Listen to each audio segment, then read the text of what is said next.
En años recientes, la humanidad se ha dotado de instituciones que garantizan y protegen al individuo por el simple hecho de nacer.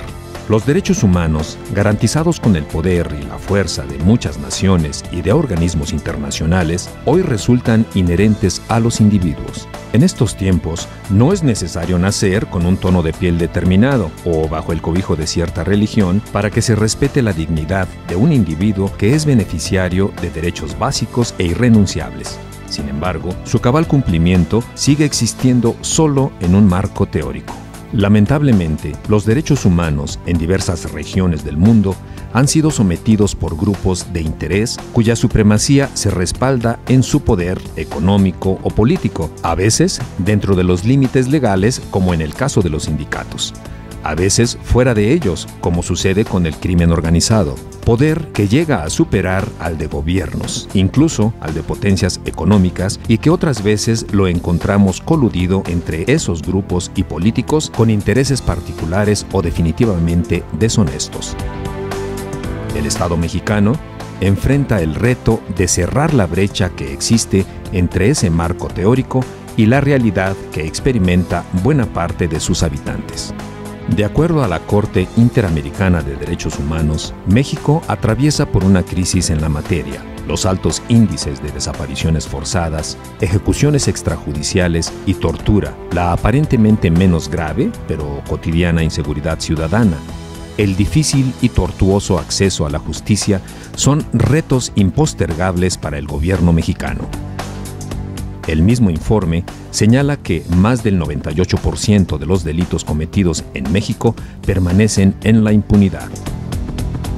La PGR registraba al mes de abril de 2015 2.420 investigaciones en trámite sobre tortura y tan solo 15 sentencias condenatorias por este delito a nivel federal.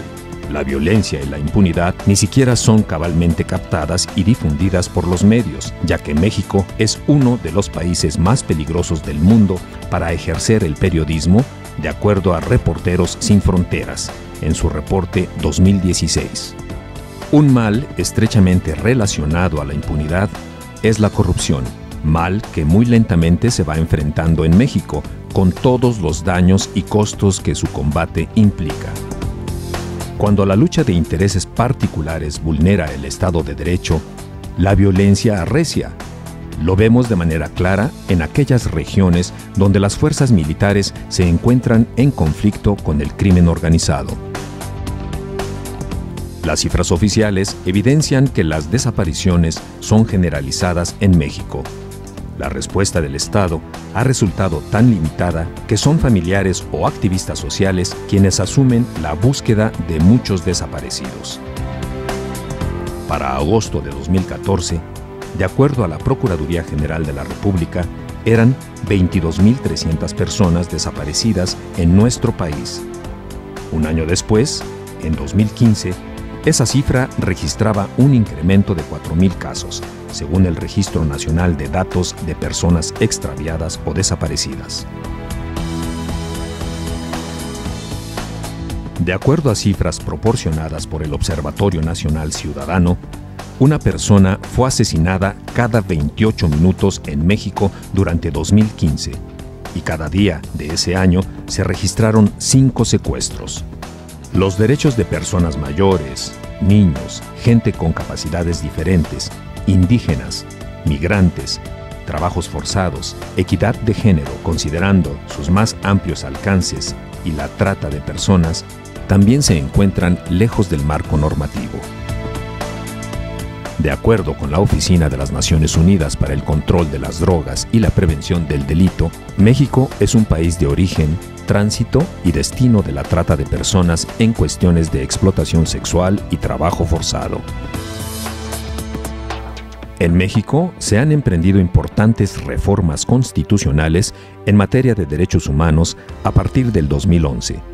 La Suprema Corte de Justicia restringió la jurisdicción militar en los casos en que los elementos de las Fuerzas Armadas cometan violaciones a los derechos humanos contra civiles. Asimismo, diferentes organismos internacionales reconocieron la adopción de la nueva Ley de Amparo publicada en abril del 2013. En el plano internacional, nuestro país destaca por la puesta en marcha del nuevo sistema de justicia penal, la aprobación de los protocolos de investigación en materia de desaparición forzada y de tortura, la creación de la Fiscalía Especializada para la Búsqueda de Personas Desaparecidas y la creación de una unidad especializada del delito de tortura en la PGR. Con el propósito de debatir las afectaciones que los prejuicios, la violencia y los grupos de interés tienen sobre el marco normativo de los derechos humanos, reflexionar sobre los alcances que dicho marco brinda a individuos y a organizaciones, y dilucidar sobre los principales retos para el Estado mexicano en esta materia, el Centro de Estudios Sociales y de Opinión Pública, en coordinación con el Centro de Estudios para el Adelanto de las Mujeres y la Equidad de Género de la Cámara de Diputados, presentan el foro Derechos Humanos, Avances y Retos. Sean ustedes bienvenidos.